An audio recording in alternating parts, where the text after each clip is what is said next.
Barkanmu da sake kasancewa da kuwa daidai wannan lokaci yan uwa. Muna yi muku fatan alkhairi da fatan kuna lafiya. Yau muke 18 ga watan 8 shekara ta 2021. Muna yi muku barka da warhaka. A yau ne za mu tattauna game da yanayin harkar ta tsaro a kasashen na Afirka tare da wani bawan Allah mai suna Kabiru Shehu, wanda ya yi zama a kasashe irin na Turai haka, ya yi zama Faransa, ya yi zama Cote d'Ivoire, ya yi zama Amurka, ya yi zama Algeria, hatta Libya ya yi zama. Kuma ɗan Afirka ne, ya san yanayin harkokin tsaro ke tafiya a waɗannan ƙasashe waɗanda muka lissafo muku. Gashi za mu fara tattaunawa da shi a daidai wannan lokaci. Assalamu alaikum wa rahmatullahi ta'ala wa barakatuhu. Yan uwana na Afirka musulmi, ina muku fata alkhairi, fatan kuna lafiya a duk inda kuke, ina muku barka da warhaka. Gaskiya wannan maudu'i da wannan bawan Allah yake ce mu tattauna akan shi, maudu'i ne mai ɗumbin girma wanda ya kamata mu yi dubi zuwa gare shi, musamman munan kasashenmu na Afirka wanda harkoki na yanayin ta'addanci muke fama da shi irin haka. Ni dai a yanayin zama na kasashen turai wanda na yi, na ga yanayin tsaro da yake tafiya iya gwargwado. Gaskiya ba kamar irin wayannan kasashe namu na Afirka ba. Kasashenmu na Afirka muna da matsaloli da dama. Yau ne za mu tattaunawa na sirri tsakanin mu da jami'an tsaro, amma sai a samu wasu gurbatattu daga cikin jami'an tsaro namu su fito suna bayyana wayannan zaman sirri da muke tsakanin mu, domin wannan bayyanawa da suke ba san akwai yan ta'adda wanda suke sauraron su ba a daidai wannan lokacin da suke bayyana wa duniya. A matsayin tsaro yadda yake wakana, bai kamata a ce jami'an tsaro su zama na sirri ba, wani daga cikinsu ya fito ya dinga yada ma duniya ko ta social media haka da sauransu. Zama na tsaro, matakai irin na tsaro abu ne wanda ake rikewa a matsayin sirri, a matsayin jami'an tsaro daga su sai su, ba abu bane wanda ya kamata a dinga fito ana yada ma duniya. Akwai kuma wata matsala da ke damun mummunan kasashenmu na Afirka wacce ta mana katutu. Mu da ya kamata a ce social media mu ɗauke su a matsayin yada alkhairai, sai muka ɗauki social media a matsayin yada sharri. Social media mun ɗauke ta a matsayin sharri, da zarar mun tsinci wani abu da ya daidai da na batanci ko wani abu ya mu yada shi a social media, ba za mu yi ƙoƙarin ɓoye shi ba ya zama sirri tsakaninmu.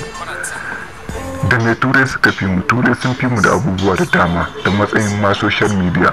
Dan uwa dan Allah ka shiga social media na yanayin turawa haka da sauransu, da wuya ga suna da sharri na kasashen su, wallahi sai dai ga suna da alkhairi.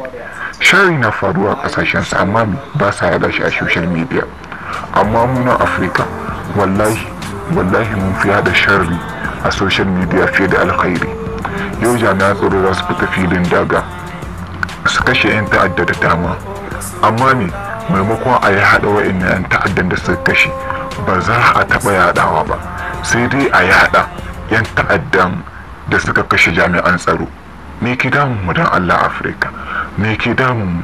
YouTube ma wannan ƙaramin abu da Instagram da TikTok, don Allah ku duba ku gani Afirka wallahi mun fi yaɗa sharri cikinsu akan alkhairai. Mu da ya kamata mu kasance a matsayin mu na musulmai masu yaɗa alkhairi, sai muka kasance masu yaɗa sharri.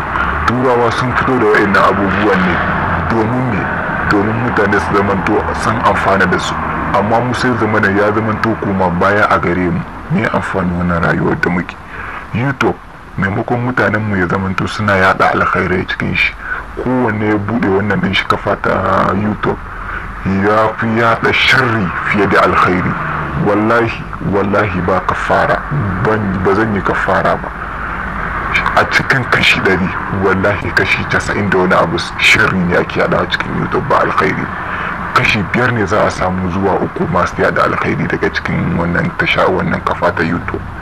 Shirye-shirye wannan wanda muke gabatarwa, maimakon mu dinga yada abubuwa wanda suka labanta alkhairi, sai zamanto muna yada sharri, ko ya zamanto muna kirkiran abubuwa game da yanayin yadda ake ta'addanci, ko ya zamanto muna abubuwa game da yanayin yadda ake cin zarafin mutane, ko ya zamanto yadda ake cin zali, ko ya zamanto mu kawo yanayin yadda ake sasanci tsakanin idan ka zalunci mutum ya za a sasanta a wannan abu. Amma sai zamanin mun dauke su a matsayin kafafe ne na yaɗa sharri mai amfanin wannan abu. A matsayin mu na musulmi masu zurfin tunani, masu karanta alkur'ani a kowane lokaci, mu ne ya kamata ce muna da zurfin tunani fiye da wa'incan kafirai. Amma mu sai zamanin daidai ne daga cikin muske da zurfin tunani. Kai kullum malamai wa'azi suke mana, kullum wa'azi suke yi, amma abin kalilan ne ke amfani da wannan wa'azi. Muna sauraron wa'azi, ba wai ba a saurara ba ne, amma ne a yi aiki da shi, ba a aiki da shi. Don Allah mu ji tsoron Allah, don Allah mu rage yaɗa sharri cikin YouTube, mu kasance masu yaɗa alkhairi daga cikin YouTube. Wassalamu alaikum wa rahmatullahi ta'ala wa barakatuh.